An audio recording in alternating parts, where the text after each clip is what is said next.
बहुत बहुत धन्यवाद करते हैं। आप सब लोग आज परमेश्वर के निकटतम है, परमेश्वर के शरण में आए हैं। वचन में लिखा है कि मेरे दिन पवित्र माना जाए। जो मेरे पास आते हैं, मेरी खिदमत करते हैं, मैं उन्हें अपनी आशीषों से मामूर करता हूँ। परमेश्वर अपनी आशीष उनको देता है जो उसके पवित्र दिन को पवित्र मानते हैं। हम वो डीप चट्टान की तरह है, लहरें आके टकरा के वापस चला जाएंगे, हमें कुछ हिला नहीं सकेंगे।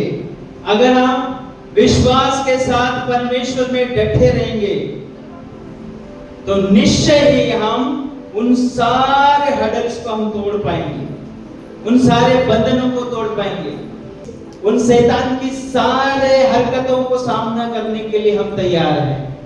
आप परमेश्वर के वचन में चलते हैं और आज कुछ ऐसे बहुमूल्य वचन हैं। मैं चाहूंगा कि सब लोग इत्मीनान से बैठे और इत्मीनान से परमेश्वर के वचन सुने। कुछ बातें आपको नया लगेगा, लेकिन ये सुनना जरूरी है। आइए हम लूका रचित सुसमाचार 23वां अध्याय, लूक चैप्टर 23 पास बाइबल है तो जरूर खोलिए। लूका रचित सुसमाचार उसकी 23वां अध्याय, लेकिन 24 में लेकर जाऊंगा और थोड़ी थोड़ी 23 अध्याय की बताता हुआ आगे चलेंगे, ठीक है। लूका 23 अध्याय में यीशु मसीह को जो है धोखे से पकड़वाते हैं और उसको महासभा के सामने ले जाते हैं। पिलातुस के सामने उसको हाजिर कराते हैं, उस पर गलत गलत इल्जाम लगाने की कोशिश करते हैं। हेरोदेस के सामने जब यीशु जाता है, कुछ सोचता है कि मैंने सुना था कि यीशु चमत्कार करने वाले हैं, बड़े बड़े अद्भुत काम करते हैं, मैं अपनी आंखों से आज अद्भुत कामों को देखूंगा। लेकिन यीशु मसीह का वो मनसा नहीं था उसके सामने कोई अद्भुत काम करने का।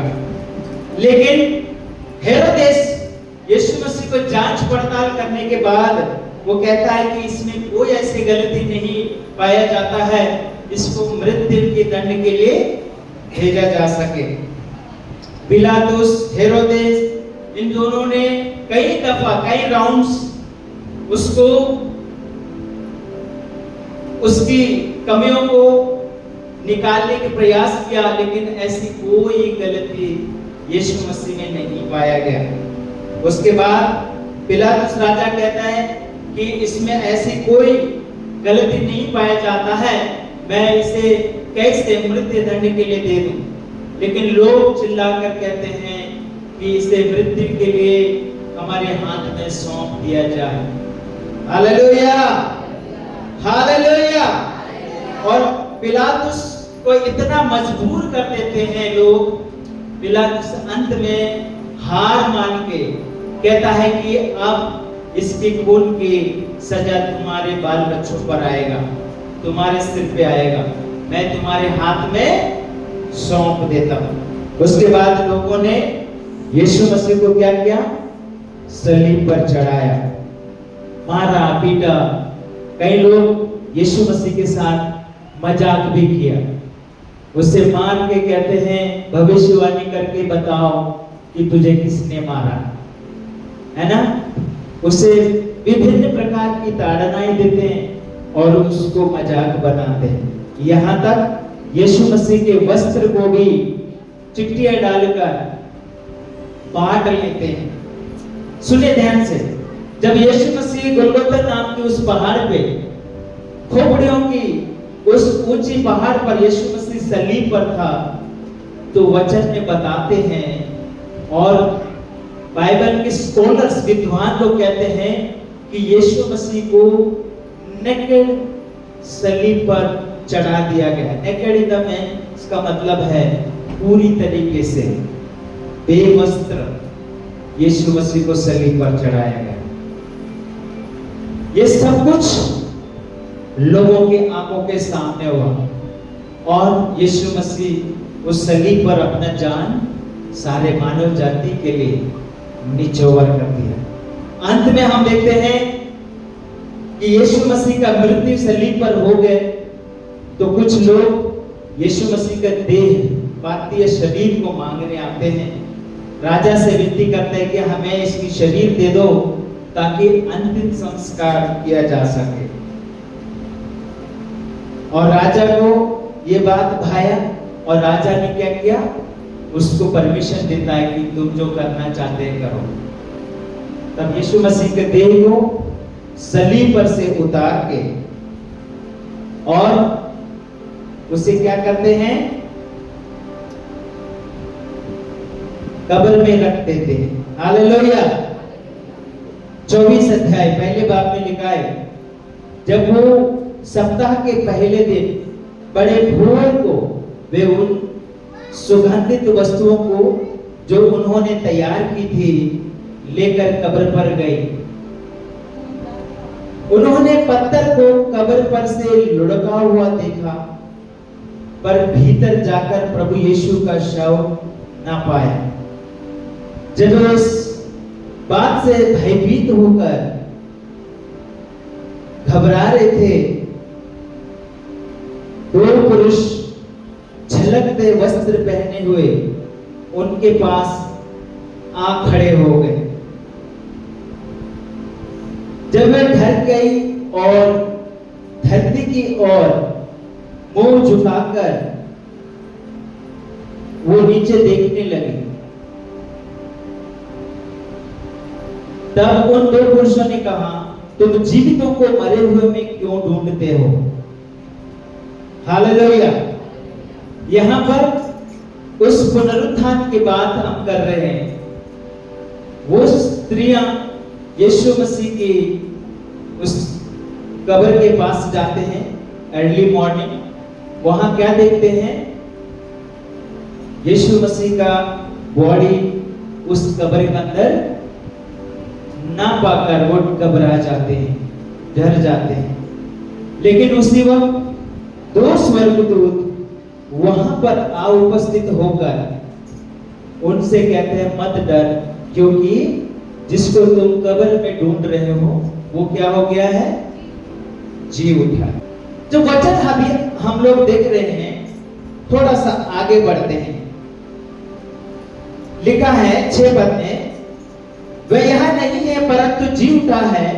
स्मरण करो कि उसने गलील में रहते हुए तुमसे कहा था, अवश्य है कि मनुष्य के पुत्र पापियों के हाथ में पकड़वाए जाए और क्रूस पर चढ़ाए जाए और तीसरे दिन जी उठे। तब उसकी बातें उनको स्मरण आई और कब्र से लौटकर उन्होंने उन 11 के पास, यानी कि 11 शिष्य चेलों के पास जाकर अन्य सबको ये सब बातें कह सुनाई। जिन्होंने प्रेरितों से ये बातें कही वे मरियम मगदलनी और योना और याकूब की माता मरियम और उनके साथ के अन्य स्त्रियों में थी, परंतु उनकी बातें उन्होंने कहानी सी जान पड़ी और उन्होंने उनकी प्रतिति ना की। तब पतरस उठकर कब्र पर दौड़ गया और झुककर केवल कपड़े पड़े देखे, और जो हुआ उसने अचंभा करता हुआ अपने घर चला गया।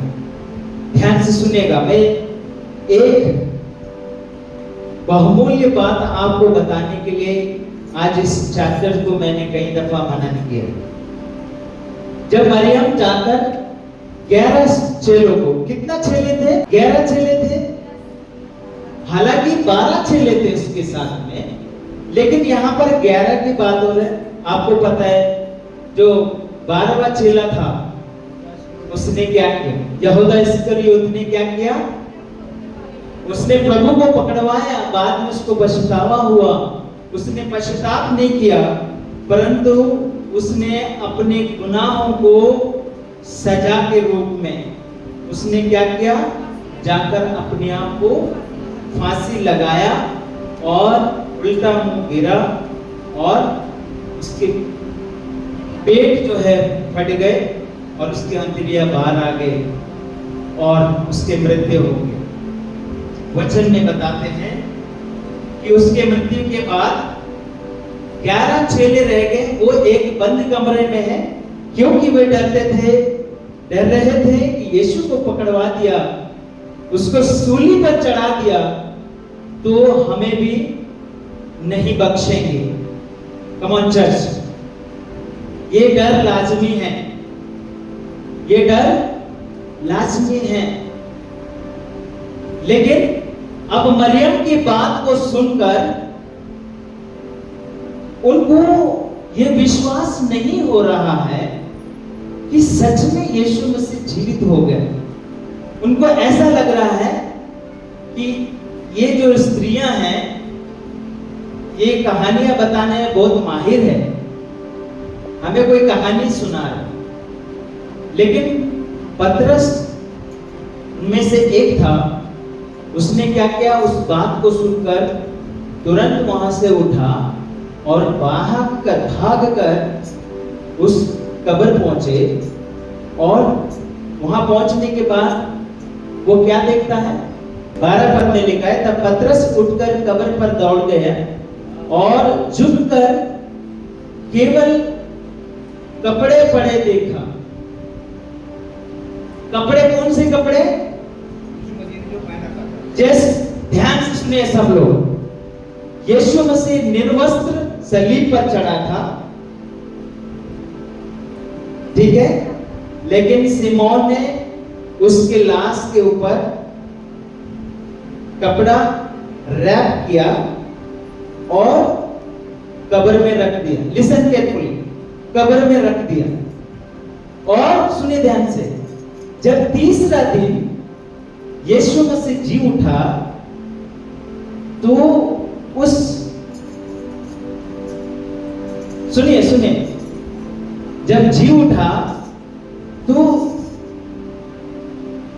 कोई भी व्यक्ति लाश पे डाला हुआ कपड़ा यूज नहीं करते। अक्सर कोई ऐसा करता है क्या? कफन को कोई पहनता है क्या?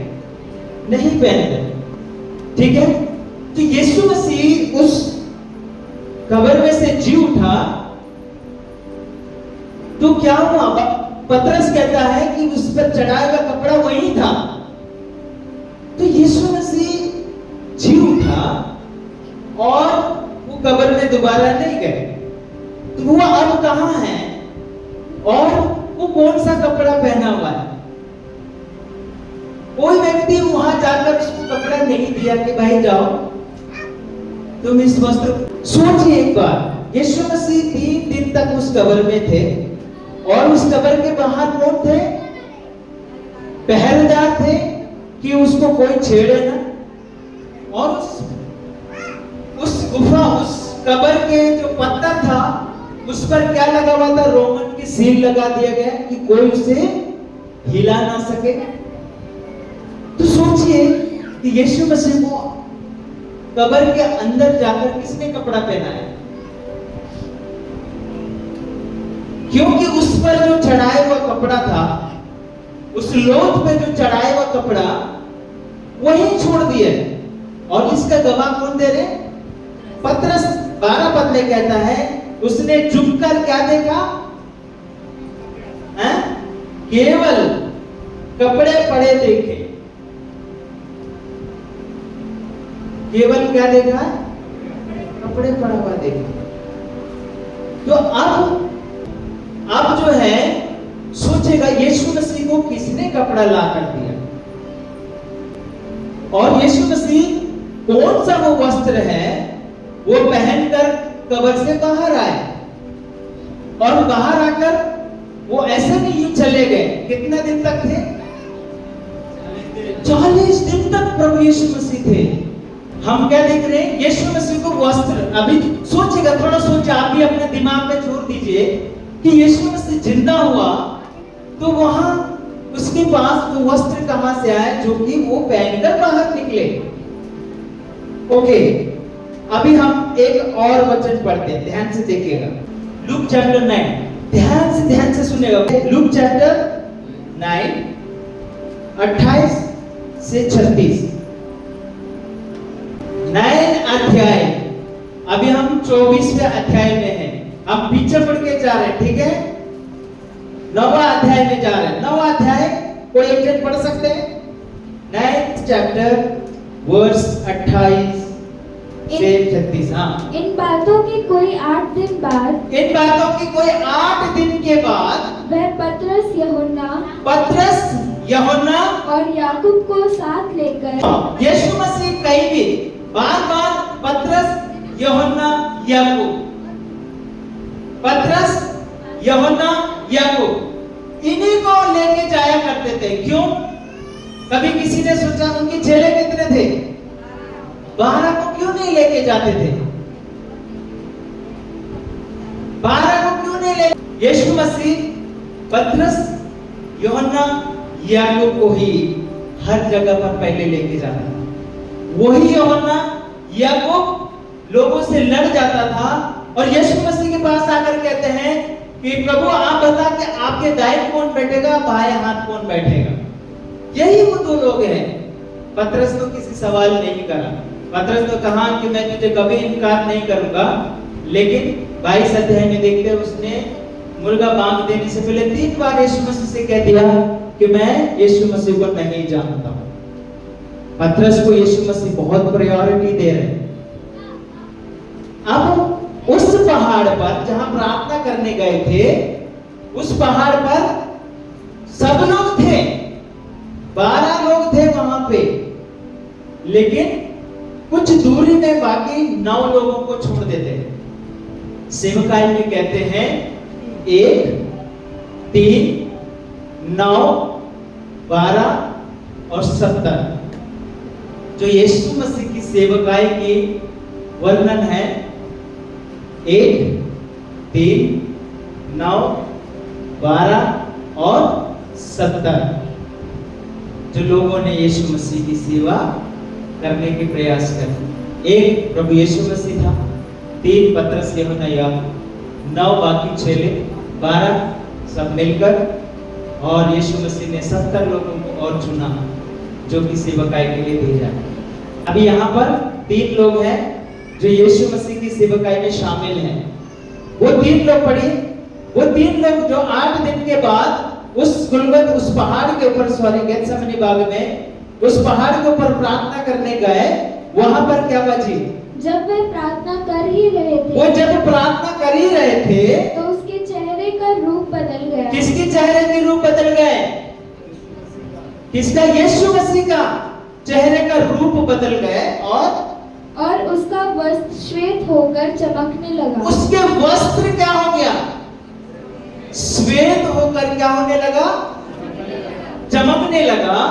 और देखो मूसा और एलिया ये दो पुरुष उसके साथ बातें कर रहे थे। किसके साथ बातें कर रहे थे?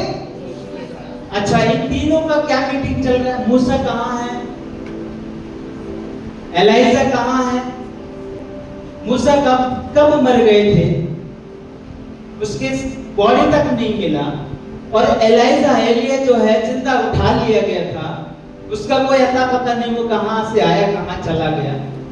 और वो 2 पुरुष उस जगह पर यीशु मसीह के साथ कुछ सीक्रेट मीटिंग कर रहे हैं।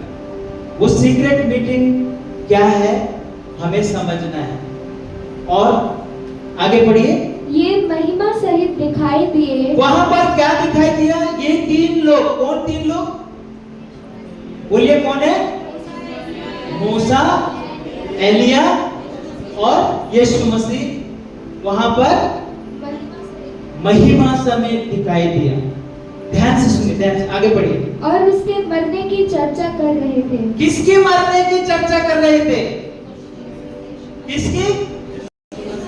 यीशु मसीह के मरने की चर्चा। अभी तक ध्यान से सुनिए, यीशु मसीह लोगों को चंगाई देता था, कहता था कि अच्छा मैं तुझे चलने की शक्ति देता हूं, चलो, मैं तुझे देखने की शक्ति देता हूं यीशु मसीह के नाम से, अब देख लो, मैं तुझे बीमारी से चंगाई देता हूं, तू आप उठकर चल फिरने लग जा।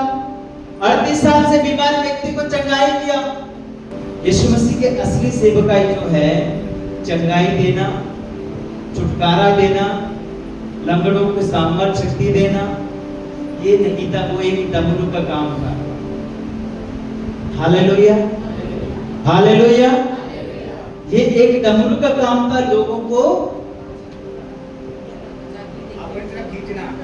यस यस, यीशु मसीह का असली काम वो नहीं था।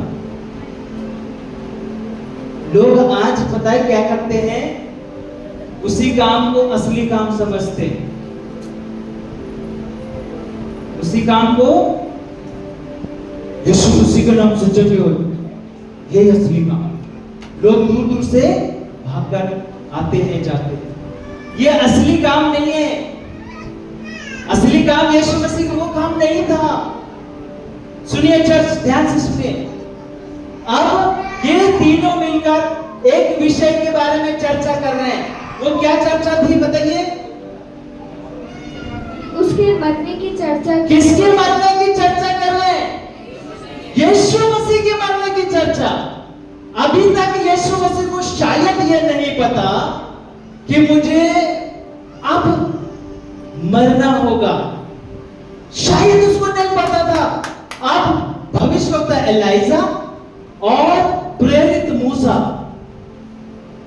वो दोनों आया उनसे बोलने के लिए, अब तुझे असली मकसद पूरा करना है। तो पिता ने आपको एक काम दिया है, वो काम क्या है कि तुझे मरना है।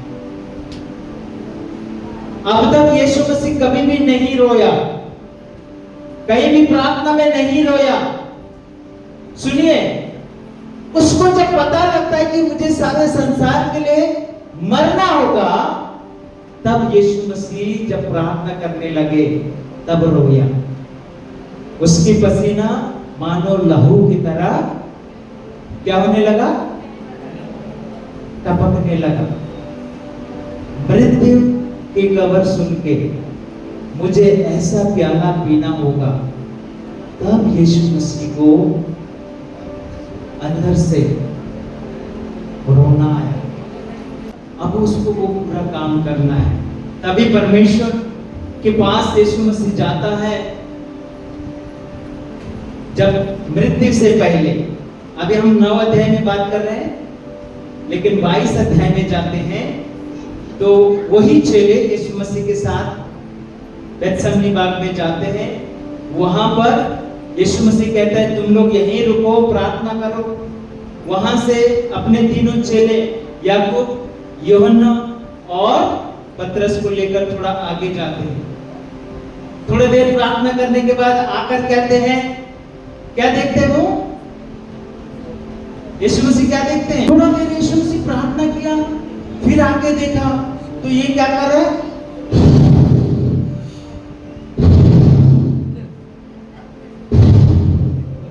दिन भर सेवा करके भूतों को भगा रहे, बीमारियों को चंगा कर रहे, ये कर रहे, वो कर रहे, पूरा दिन भर करके थक जाते हैं। और जब शाम को आते हैं, थोड़ा सा खाना मिल जाए, खाकर क्या हो जाते हैं? ऐसे सोते हैं कि सुबह तक उनका नींद नहीं खुलता। यीशु मसीह देखा कि उठो, इसलिए कहते हैं ऐसा सेवा मत करिए जो तुम्हारा शरीर को थका दे, परमेश्वर की वाणी सुनने के लिए तुम तैयार ना। यीशु, एलाइजा, मूसा, इन तीनों के मीटिंग खत्म होने तक यूहन्ना, याकूब और पतरस ये क्या कर रहे हैं? पढ़िए, ये क्या कर रहे हैं जी? पतरस और उसके साथी पतरस और उसके साथी नींद से भरे थे। नींद से भरे हुए, हर जगह पे नींद से भरे हुए। प्रभु यीशु मसीह उनको कहते हैं तुम मेरे बहुत खास चेले में से हो। 12 में से 3 को चुना, you are the best one. लेकिन बेस्ट वन के काम क्या दिख रहा है यहाँ पे?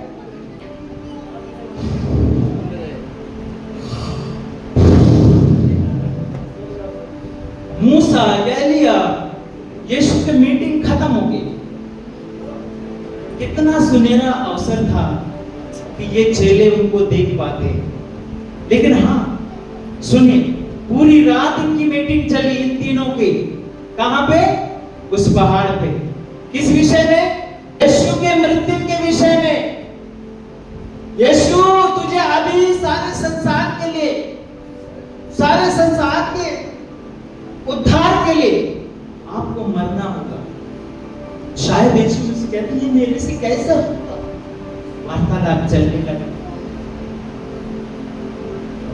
एलिया भविष्य देख रहा है, मूसा उसको प्रेरित कर रहा है कि तू उठ, तेरे समय आ गया, तेरे समय अभी खत्म हो गया, तुम्हारी चंगाई करना, छुटकारा देना, ये करना, वो करना, ये सब कुछ हो गया, डमरू बज गए, अब लोग इकट्ठे हो गए, तेरे बारे में जान गए, अब तुझे वो असली काम करना है, तुझे मरना होगा।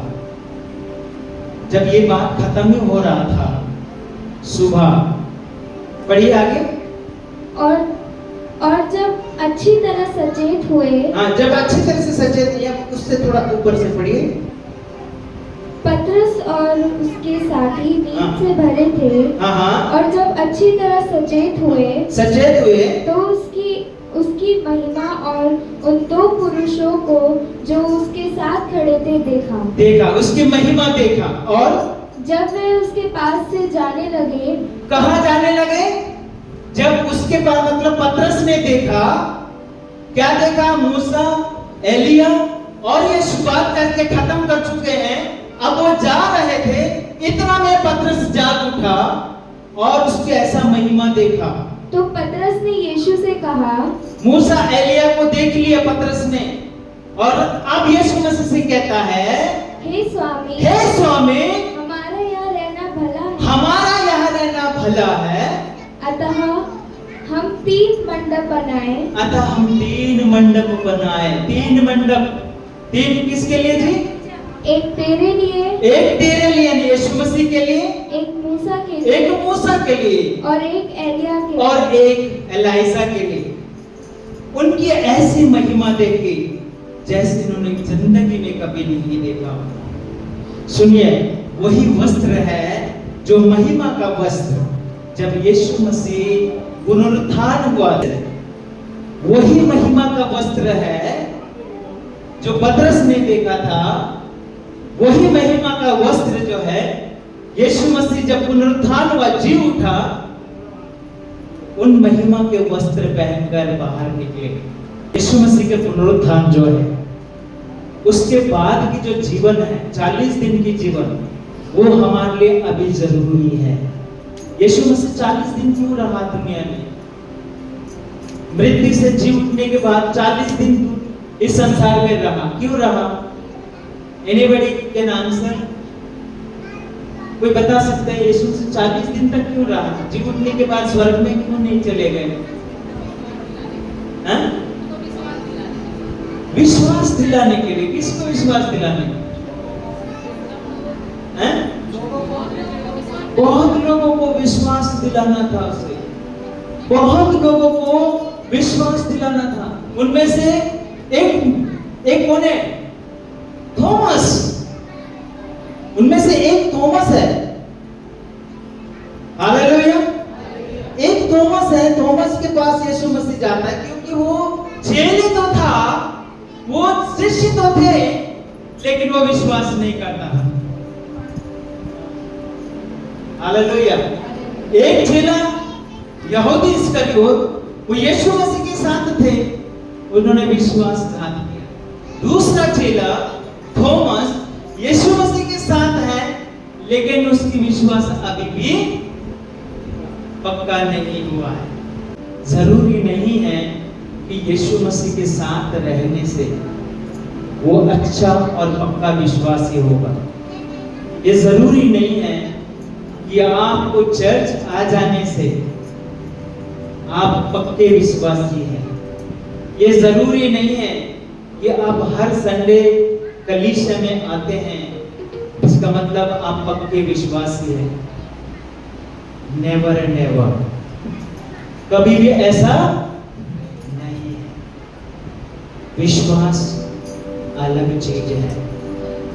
Hallelujah, hallelujah.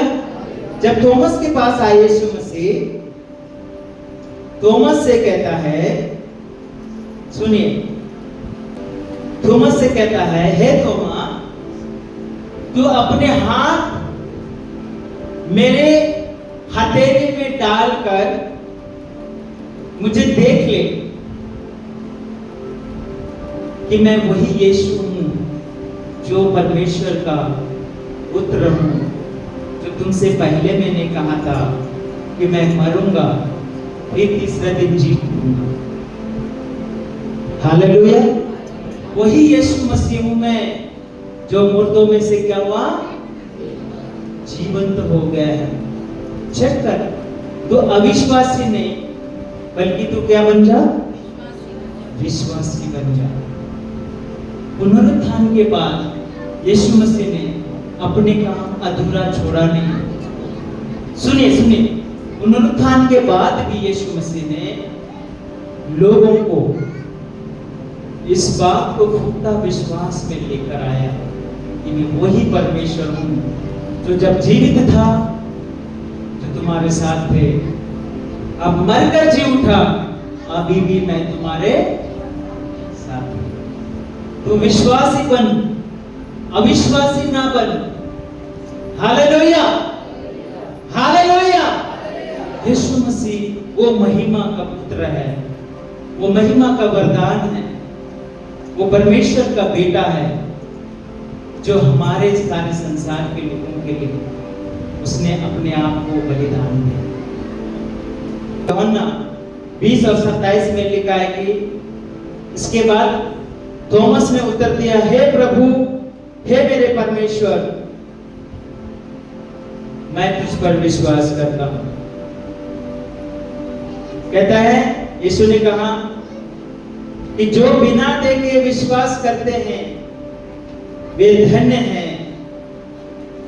यह घटना विश्वास और पुनरुत्थान के लिए है।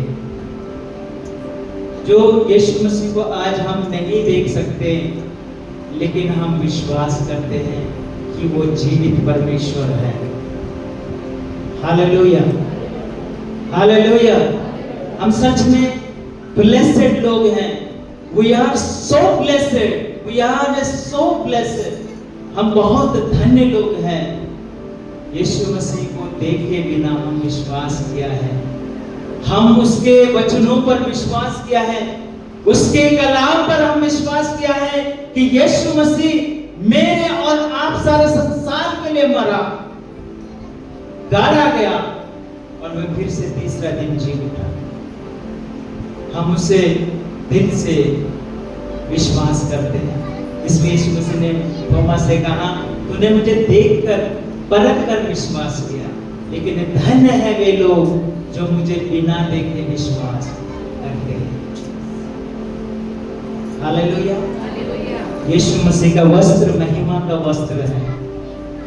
परमेश्वर उसका देखभाल करता है।